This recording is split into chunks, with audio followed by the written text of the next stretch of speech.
কুতুবে সুবহানি শেখ মুহিউদ্দিন আব্দুল কাদের জিলানী রাহমাতুল্লাহ আলাইহি তিনি বলেছেন, মুনাজাত করতে গিয়ে আবেগে বলেছেন, রব্বুল আলামিন, তুমি যদি দয়া করে আমাকে জান্নাত দাও, আর তোমাকে যদি আমি না পাই, তুমি যদি আমার সঙ্গে দেখা না করো, আমারে যদি কথা না বলো, তাহলে এই জান্নাত আমার কোনো লাভ নাই।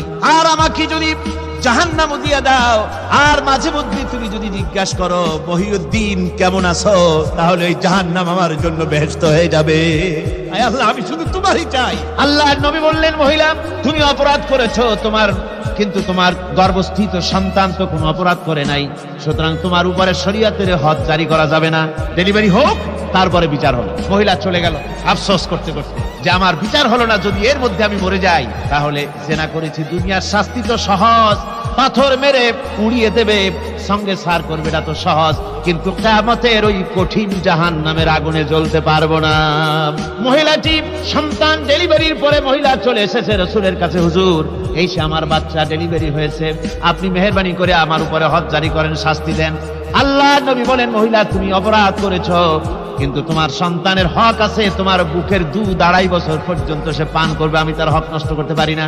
মহিলা আবার চলে গেল কাঁদতে কাঁদতে, যদি এর মধ্যে মরে যায়, 2.5 বছর যেতে পারে নাই, তার আগেই মহিলা ওই বাচ্চাটাকে কোলে নিয়ে হাতে একটা রুটি দিয়া হুজুরের কাছে আসছে, কত পেরেশানি দেখেন। মহিলা এসে বলেন, ইয়া রাসূলুল্লাহ, আমার এই বাচ্চা এখন দুধ ছেড়ে দিয়েছে, সে রুটি খাইতে পারে, হুজুর আর দেরি করবেন না, এই শাস্তি না নিয়ে যদি মরে যায়, জাহান্নামের কঠিন আযাব আমি ভোগ করতে পারবো না। আল্লাহর নবী ওই মহিলাকে অর্ডার দিয়া দিলেন, একে বুক পর্যন্ত মাটির মধ্যে গেড়ে দিয়া চতুর্দিক থেকে পাথর নিক্ষেপ করো। মহিলাকে নিয়ে পাতাকে বুক পর্যন্ত মাটির ভিতরে গেড়ে দিয়া চতুর্দিক থেকে যখন পাথর নিক্ষেপ করা হচ্ছিল, রক্ত ছিটে এসে একজন সাহাবীর গায়ে পড়ায়, সাহাবী মহিলাকে ভৎসনা করলেন। আল্লাহর নবী বললেন, শুনতে পেরে নবীজি বললেন, ও সাহাবী ভৎসনা করো না, বরং এই মহিলার তওবা আল্লাহ রাব্বুল আলামিন এমন ভাবে কবুল করেছেন, যদি সে তওবা দুনিয়ার সব মানুষকে ভাগ করে দেওয়া যায়, তাহলে সমানভাবে ভাগ করে দেওয়া যাবে। 60,000 সৈন্য তাদের অশ্ব নিয়ে, তাদের উষ্ট্র নিয়ে, তাদের মালপত্র নিয়ে, জাহাজের সামান নিয়ে শ্রাবণের খরস্রোতা নদী, উত্তাল তরঙ্গমালায় ভরা নদীর উপর থেকে এই সাহাবীরা পাড়ি দিয়ে ওপার চলে গেলেন। ওপার যাওয়ার পরে হযরতে সাদ বলছেন, তোমাদের কেউ কি হারায় গেছে নাকি? সবাই এদিক ওদিক তাকায় খোঁজ করে বলল, মানুষ তো দূরের কথা, একটা উট আর ঘোড়াও একটাও হারায় যায় নাই। একজন বলল, আমার একটা পেয়ালা, যে পেয়ালা আমি পানি পান করতাম, সেই পেয়ালাটা তুফানে ছিটকে কোথায় চলে গেছে, ওইটা হারায় গেছে। হযরতে সাদ বলেন, মুজাহিদের কোনো জিনিস দরিয়া নিতে পারে না, অবশ্যই তা ফেরত আসবে। এই কথা তিনি বলতেছিলেন, হঠাৎ করে দরিয়ার কিনারে একটা আওয়াজ হলো, দেখা গেল তুফানের ভিতরে সেই হারানো বাটিটা তাদের মধ্যে ফিরে এসেছে। আল্লাহু আকবার! মুজাহিদদেরকে সাহায্য করেন স্বয়ং আল্লাহ রাব্বুল আলামিন। আফ্রিকার জঙ্গলের কাছে ভিন্ন ইতিহাস, জঙ্গলের কাছেই মুসলমানদেরকে থাকতে দেওয়া হয়েছে। মনে করা হয়েছিল জঙ্গলের সমস্ত হিংস্র প্রাণীরা এই মুসলমানদের শেষ করে দেবে, যুদ্ধ করা লাগবে না। হযরতে সাদ সে অবস্থা বুঝতে পারলেন, তিনি একটা মঞ্চ তৈরি করলেন। সেই মঞ্চের উপরে দাঁড়ায় জঙ্গলের প্রাণীদের দিকে লক্ষ্য করে তিনি নোটিশ জারি করে দিলেন, বললেন, ইয়া আইয়াতুহাল হাশারাত ওয়াস সিবাউ নাহনু আসহাবু রাসূলুল্লাহ সাল্লাল্লাহু আলাইহি ওয়াসাল্লাম। হে জঙ্গলের হিংস্র প্রাণীরা, আমরা আল্লাহ রাসূলের সাহাবী, ফাইন্না নাজিলুনা ফামান ওয়াজাদনা বাদাহু কাতালনাহু। আমরা রাসূলের সাহাবী, এইখানে আল্লাহর দ্বীনকে কায়েম করার জন্য আমরা এসেছি, আল্লাহর কলেমার আওয়াজ নিয়ে আমরা এখানে রাত কাটাবো। সুতরাং এই জঙ্গলের ভিতরে হিংস্র প্রাণী যত আছো, সব আমাদের এই জায়গা ছেড়ে অন্যত্র চলে যাও। আফ্রিকার জঙ্গলি মানুষেরা চিন্তা করলো, মানুষের কথা কি জঙ্গলি প্রাণীতে শোনে নাকি, পাগলে কয় কি? তারা তাকায় তাকায় দেখলো, হযরতে সাদের এই ঘোষণার পরে বাঘের কাতারে বাঘ, সিংহের কাতারে সিংহ, সাপের কাতারে সাপ, যার যার ডিম আর বাচ্চা গুলি মুখে কামড়ায়া সাহাবীদের এলাকা ছেড়ে দিয়ে তারা অন্যত্র চলে গেল। আমার মুসলমান ভাইরা, এই ছিল মুসলমানদের ইতিহাস। দ্বীন প্রতিষ্ঠা করার কাজে মুসলমান এগোলে আল্লাহই মদত করেন। কে মদত করেন? একজন সাহাবী কতগুলি পাখির বাচ্চা নিয়ে রাসূলের কাছে হাজির হয়েছেন। আল্লাহ নবী বলেন এই পাখির বাচ্চাগুলি আনলা কেন? সাহাবী বলেন হুজুর এই পাখির বাসাটা ভেঙে গিয়েছিল, বাচ্চাগুলি যখন ধরলাম ওর মা আমার মাথার উপরে ঠোকরাতে লাগলো, সে নিজের জীবনের মায়াকে উপেক্ষা করে বাচ্চাগুলিকে হেফাজত করার জন্য আমার উপরে ঝাঁপিয়ে পড়লো। আমি নিয়ে এসেছি এখানে, এই দেখুন ঘরের মধ্যে ঢুকেছে, এখানেও এই পাখিটা এসেছে। আমি রাসূলকে দেখাতে এলাম প্রাণী জগতে মায়ের সন্তানের প্রতি কত মায়া, সেটা দেখাতে এলাম। আল্লাহর নবী বলেন ও সাহাবী, প্রাণী জগতে সন্তানের প্রতি মায়ের কতটুকু মহব্বত তুমি তাই আমাকে দেখাতে এসেছো। শোনো, এই প্রাণী জগতে সন্তানের প্রতি মায়ের যত মহব্বত, তার চাইতে লক্ষ কোটি গুণে বেশি মহব্বত বান্দার প্রতি আল্লাহ রাব্বুল আলামিনের। মহব্বতকে, করুণাকে, রহমতকে, ভালোবাসাকে 100 ভাগ করা হয়েছে। 100 ভাগ করে 99 ভাগ আল্লাহ নিজের কাছে রেখেছেন, আর একটা ভাগ তামাম পৃথিবীর প্রাণী জগতে আল্লাহ ছড়াই দিয়েছেন। একটা ভাগ দিয়েছেন সারা দুনিয়ায় প্রাণী জগৎ, সেই একটা ভাগে এই শত সহস্র কোটি প্রাণীর মধ্যে যেটুকুন আমরা পাইছি, এতটুকুন মহব্বতে সন্তানের জন্য কলিজায়, সন্তানের কোনো অকল্যাণ হলে কলিজায় পানি থাকে না, সন্তানের কোনো অসুবিধা হলে বা মা বাপের কষ্ট হলে বা কারো কোনো কষ্ট হলে আমরা এই ধরনের আমাদের অবস্থা সৃষ্টি হয়ে যায়। এক ভাগ তামাম পৃথিবীর সমস্ত প্রাণী জগতে ছড়ায় দেওয়ার পর আমাদের অবস্থা যদি এই হয়, তাহলে 99 ভাগ রহমত যার কাছে, বান্দার প্রতি তার মহব্বত কতখানি। একবার একজন দরবেশ সাহেব রাস্তা দিয়ে যাচ্ছেন, প্রতিমধ্যে তিনি দেখতে পেলেন নদী থেকে এক কলসি পানি নিয়ে এক যুবতী সুন্দরী মেয়ে রাস্তা বেয়ে যেতেছে। দরবেশ সাহেব দাঁড়ায় গেলেন আর ওই যুবতীর দিকে এক নজরে তাকায় আছেন, চোখে পলক দেয় না। এরপরে যুবতী থমকে দাঁড়ায় গেল। আধা বুড়া মানুষ, দাড়ি অর্ধেক পাইকে গেছে, দেখতে তো দেখায় খুব বুজুর্গ মানুষ, কিন্তু রাস্তায় আমার একা পাইয়া এমনি করে তাকিয়ে আছে আর চোখ দিয়েও তো পানি পড়ে। ব্যাপারটা কি? দরবেশ কাঁদে কেন? প্রতিমধ্যে আমাকে একা পেয়ে দরবেশ কাঁদে কেন, তাকিয়ে আছে কেন? মহিলার চিন্তা জাগলো। শেখ সাদী রহমতুল্লাহ আলাইহি ঘটনা লিখেছেন, বাংলা এক কবিতার অনুবাদ করেছেন। একদা সুখদায়ক প্রমোদা বদন, দর্শন করি মম ঝরিল নয়ন, হেসে কহে সেরূপসী সবিস্ময় মন, কহ দেখি মহাশয় কহ কি কারণ, বিষয়ে বিরাগী তুমি ভুবনে প্রচার, কি হেতু জন্মিল তব মানস বিকার। যুবতী মেয়েটি বলছে, ওগো দরবেশ সাহেব, হুজুর সাহেব, আমি একটা যুবতী মেয়ে লোক, রাস্তায় আমাকে একা পেয়ে আপনি আমার দিকে তাকায় আছেন আর কাঁদতেছেন। এই বৃদ্ধ বয়সে ভীমরতি হলে কেন? আমাকে দেখে কাঁদেন কেন আর এক নজরে কেন তাকায়ছেন? কারণটা কি? কি কুমতলব আছে?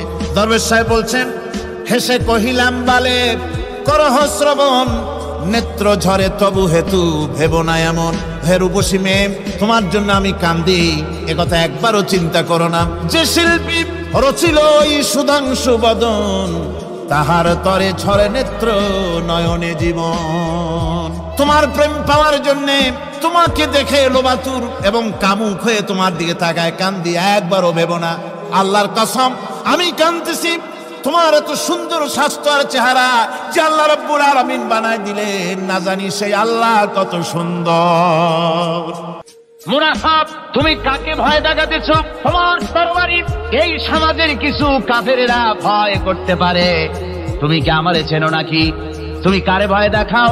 তামাম পৃথিবীর সমস্ত কাফেরদের উপরে আল্লাহ রাব্বুল আলামিন আমাকে বাগ বানায় পাঠিয়েছেন।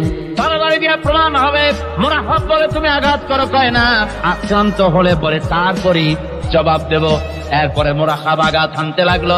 হযরতে আলী সমস্ত রণকৌশল দিয়ে আঘাতগুলি তিনি ফিরিয়ে দিতে লাগলেন। এরপরে হযরতে আলী বলছেন, মুরাকাব এবার তৈরি হও আমার আঘাত সহ্য করার জন্য। হযরতে আলী জুলফিকার তুলে আঘাত করলেন। এক আঘাতেই দেখা গেল মুরাকাবের মাথা থেকে শুরু করে শরীর টুকরা হয়ে গিয়া হযরত আলীর তরবারির মুঠা পর্যন্ত মাটির ভিতরে গেড়ে গিয়েছে। দুর্গ দখল হয়ে গেল। পরের দিন আল্লাহর নবী বলেন, আলী শুনতে পেলাম তোমার ঢাল ভেঙে গিয়েছিল, তারপরে তুমি যুদ্ধ করলে কি দিয়ে? হযরত আলী বলেন, হুজুর আমুজ দুর্গের ওই কবাটটা, লোহার কবাটটা বাম হাতে নিয়া আর ডান হাতে তরবারি নিয়ে লড়াই করেছি। হুজুর বলেন, কি করে মানুষ কেমনে এত বড় দুর্গের লোহার কবাট হাতে নিয়ে যুদ্ধ করে? একটু দেখাও তো দেখি। হযরত আলী গতকালকের মতো বাম হাত দিয়া ধরেছেন, নাড়াতে পারেন না। এবার ডান হাত দিয়া ধরেছেন, নাড়াতে পারেন না। ডান আর বাম দুই হাত দিয়া সমস্ত শক্তি দিয়ে এমন জোরে টান বেড়েছেন, প্রতিটি লোমকূপের গোড়া থেকে ঘাম বেরিয়ে এসেছে, এক চুলো নড়াতে পারেন নাই। হযরত আলীর মুখখানা মলিন হয়ে গেছে লজ্জায়। হযরত আলী রাদিয়াল্লাহু তাআলা আনহু লজ্জা পেয়ে গেছেন। রাসূল পাক সাল্লাল্লাহু আলাইহি ওয়াসাল্লাম বলেন, আলী, লজ্জা পাওয়ার কোনো কারণ নাই, চিন্তা করার কোনো কারণ নাই। তোমার নিজস্ব শক্তি দিয়া তুমি লড়াই করতে পারো নাই। এত বড় লোহার তরবারিয়া খবর নিয়ে মানুষ ভাবে লড়াই করতে পারে না। আল্লাহ তার দিনকে বিজয়ী করার জন্য তোমার ভিতরে আল্লাহ রাব্বুল আলামিন ক্ষমতা দিয়েছিলেন। জোরে বলেন সুবহানাল্লাহ। আল্লাহ রাব্বুল আলামিন এই জিহাদের ময়দানে যখন মানুষ আসে, আল্লাহ তাদের উপরে মদদ দান করেন। একজন দার্শনিক নৌকায় চড়ে যাচ্ছে কোথাও, তো নৌকায় চড়ে যাচ্ছে দার্শনিক একা, মাঝি নৌকা বাঁধছে। দার্শনিক মানুষ তো মাথার মধ্যে দর্শন গিজ গিজ করছে, কথা বলার লোক পায় না। এখন মাঝির সাথেই কথা বলার সিদ্ধান্ত নিল। শেষ পর্যন্ত বলল, রে মাঝি, কত বছর নৌকা চালাও? তা তো বহুত বছর, জীবনটাই কাটাই দিলাম। ভূগোল চেনো? ভূগোল কখনো দেখেছো? বলছে না, ভূগোল আমি দেখবো কোথাতে, আমি হলাম গরিব মানুষ, এগুলি ধনীদের কাম, তারা হয়তো খায় টায়, আমি ভূগোল দেখিও নাই খাইও নাই। আশ্চর্য কথা, ভূগোল মানুষে খায় নাকি? জীবনটা তো সারা নেই, নষ্ট করে ফেলাইছে। মাঝি দাঁতগুলা বাইর করে দিয়ে বলতেছে, স্যার হইতেও পারে। কিছুক্ষণ পর দার্শনিক বলছে, এই বেটা, দর্শন বোঝো? স্যার খামোখাই শরম দিচ্ছেন, এ সমস্ত বড় লোকের খাবার, ওগুলি আমার সামনে বলে লাভটা কি? আমরা গরিব মানুষ, এগুলি আমরা কোনোদিন দেখিও নাই, খাইও নাই। দার্শনিক বলছে, বেটা বেউকুফ, দর্শন মানুষে বুঝি খায়? তোর জীবন আটা নাই মিশা। মাঝি কয়, হইতেও পারে। এবার দার্শনিক বলছে, এই বেটা, কিছুই তো জানো না, খালি দাঁত বাইর করো, ইতিহাস চেনো? মাঝি বলছেন, স্যার এইবার একটা কথা বলছেন যেটার সাথে কিছুটার মিল আছে, আমি খাইছি। সেটা হচ্ছে, বাপ গরিব ছিলেন, কিন্তু মাঝে মধ্যে শীতের মৌসুমে পাতিহাঁস জবাই করে আমরা খাইতাম, আর বিবাহের সময় শ্বশুর বাড়ির রাজহাঁস জবাই করে খাওয়াইছিল, কিন্তু ইতিহাস তো খাই নাই, ওইটা কোথায় পাওয়া যায়? দার্শনিক বলছে, বেকুব বেটা, ইতিহাস আর পাতিহাঁস বুঝি এক? তোর জীবন তো 12 আনাই মিছা। মাঝি কয়, হইতেও পারে। কিছুক্ষণ পর উত্তর দিকে কালো মেঘ উঠেছে, আকাশ থমথমে ভাব, নদীর ভিতরে তুফান সৃষ্টি হয়েছে। মাঝি বলছে, স্যার সাঁতার জানেন? কয় যে, না মাঝি, সাঁতার তো জানি না। মাঝি কয়, স্যার ভূগোল, দর্শন, ইতিহাস 3 সাবজেক্টে আমার জীবন 12 আনা মিছা। এখন তো দেখি এক সাবজেক্টে 16 আনাই মিছা আপনার। আমার তো 4 আনা আছে, 12 আনা ফেল, 4 আনা তো আছে। ওই 4 আনা দিয়ে আমি সাতরাইয়া কেনারায় উঠে যাব, আর ইতিহাস দর্শন পাতিহাস খাইয়া ডুবে মরমিয়া। এবার দার্শনিক বলছে, আরে মাঝি, মানুষকে এরকম নৌকা ডুবে মরে নাকি? কয়, মরে না। আমার বাপ এই নৌকার মাঝি ছিল, তারপরে এই নৌকা বাইতে বাইতে আমার বাপ এই নৌকার মধ্যে মরছে ডুবে। আচ্ছা, তোমার দাদা? আমার দাদাও মাঝি ছিল, এই নৌকা বাইতে গিয়ে সেও মরছে। তোমার নানা? আমার নানাও এরকম নৌকা বাইয়া এরকম মাঝি হয়ে মরছে। দার্শনিক কয়, তুমি তো দারুণ বেহায়া, যে নৌকায় তোমার বাপ মরলো, দাদা মরলো, সেই ব্যবসা তুমি ছাড়তে পারো নাই, তুমি তো দারুণ বেহায়া। মাঝির বুদ্ধি কম না। মাঝি কয় যে, স্যার আপনার বাপ জিন্দা আছেন? কয় না, মারা গেছে। কোথায় মরছে? ঘরের মধ্যে খাটের উপরে চিত হইয়া আরামসে মারা গেছে। আপনার দাদা? বলে, তিনিও ঘরের মধ্যে বাস, ওইখানেই ঘরের মধ্যেই মারা গেছেন খাটের উপরে। আপনার নানা? উনিও ঘরের মধ্যে চিত হয়ে আরামসে মারা গেছে। মাঝি কয় যে, আপনিও তো বেশরম কম না, যে ঘরের মধ্যে আপনার দাদা মরলো, নানা মরলো, বুঝতে বললো, সেই ঘরটা তো এখন আপনি সারতে পারেন নাই। এর দ্বারা মাঝি বুঝাইতে চাইল এই কথা, দার্শনিক সাহেব, মৃত্যুর জন্য সময় হলো আসল কথা। সময় যখন এসে যাবে, সে যে জায়গায় হোক, মৃত্যু তাকে ছাড়বে না। মৃত্যু যখন আসবে, জায়গায় পৌঁছতে হবে, আর সময় যখন আসবে, এক মুহূর্ত আগে পিছু করা হবে না। মৌত আসার সাথে সাথে আজরাইল তার সামনে এসে যাবে, এক মুহূর্ত বাঁচতে পারবে।